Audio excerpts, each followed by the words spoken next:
Chapter 12, Part 3, what happens when we buy another company's stock? And this is when we take into consideration how we account for them. And here the whole issue is not how long we hold them, but what percentage of another company's stock we own. And that determines if we use fair value versus the equity method. Now, when we invest in another company's stock, there are three ways it can be treated, and it's all based on percentage ownership. If we buy less than 20% of another company's stock, then we use the fair value method. We're going to record the dividends as dividend revenue. We're going to ignore the subs, net income, and we're going to adjust to fair value whenever the value changes. Now, however, any adjustments for unrealized gain or losses is part of net income. It does not go to other comprehensive income like it does with debt securities. It goes to the income statement. Now, what happens if we own between 20 to 50%? Then we have to use what's called the equity method. Dividends end up being a reduction in the investment account, and we must record as income a share of the sub's net income. There is no adjustment to fair value unless we elect to use the fair value method. We have a one-time option of doing that, and we can do that. Now, what happens if we own more than 50%? Well, we have to do consolidated financials, which means we have to combine the sub's financials with those of the parents for financial statement reporting purposes. And if you were to look at any major company, you will notice at the top of their financials, they will say consolidated financials. And what that means is they own stock of other companies, and it's more than 50%. In a lot of cases, it's 100%. Now, the subsidiary doesn't do anything different. It's only the person that buys the stock. So here are the guidelines. If it is an equity investment and we lack significant influence, which typically means we own less than 20%, then we're going to use the fair value method, and any adjustments, unrealized holding gains, is going to go to net income. Now, if the investor has significant influence over the operation, they own between 20 and 50%, they have to use the equity method unless they elect to use the fair value option. Again, it would go through net income. And then if we own more than 50%, we have to again do consolidated financials.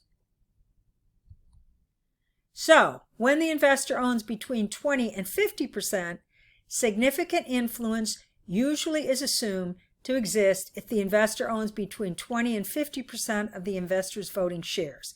If more than 50%, the investor has control. What does significant influence mean? They can decide how the company is operated. And they have to use that equity method. Now, greater than 50%, we have to do consolidated financials. The person who buys the stock is the parent.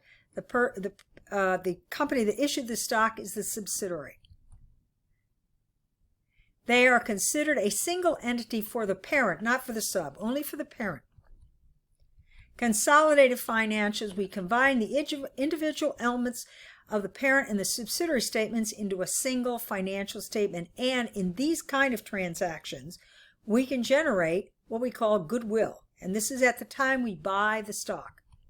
Goodwill is defined as the difference on the date of the acquisition between the acquisition price and the sum of the fair value of the acquired net assets. And this is recognized as an asset on the books.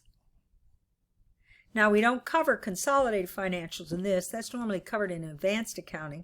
But I would like to say that today, if you work as an accountant, you will more than likely do consolidated financials and deal with the issue of intercompany transactions.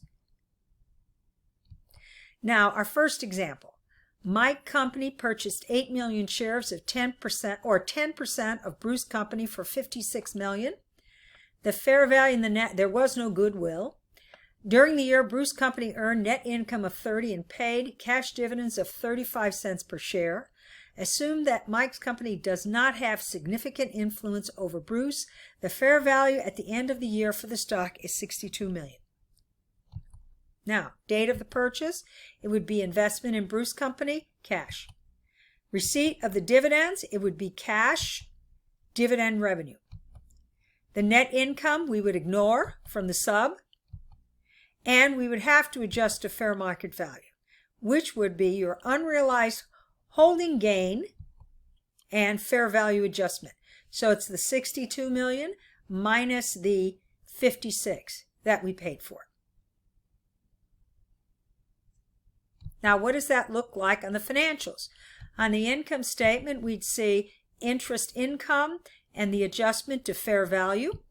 On the balance sheet, we'd see investment in Bruce at 56, plus the adjustment, which gets us up to 62. And on the cash flow statement, it would only appear as part of operating activities. It would be the interest income, and we'd have an outflow for the investment of 56. Now the same problem, but what if instead we had significant influence? Because now we own 30%. At the date of the purchase, nothing changes. We just book the investment. But the rest of it changes. When the subsidiary pays dividends, it is going to reduce our investment account. When we find out the net income of the company, we have to adjust our investment account by increasing it based on our share, but we also have to record that as investment revenue. Seems a little unfair, but that's how it works. Now, adjustment entry to fair value, we don't do that unless we've chosen the fair value option. Now, on the income statement, what does this look like? Other income and expense is investment revenue. On the balance sheet, it would be investment in Bruce minus the dividends plus the net income. And now we have the net value associated with the investment in Bruce account. And on the cash flow statement, we would show operating activities, the dividends, and the investing. And that ends part 3.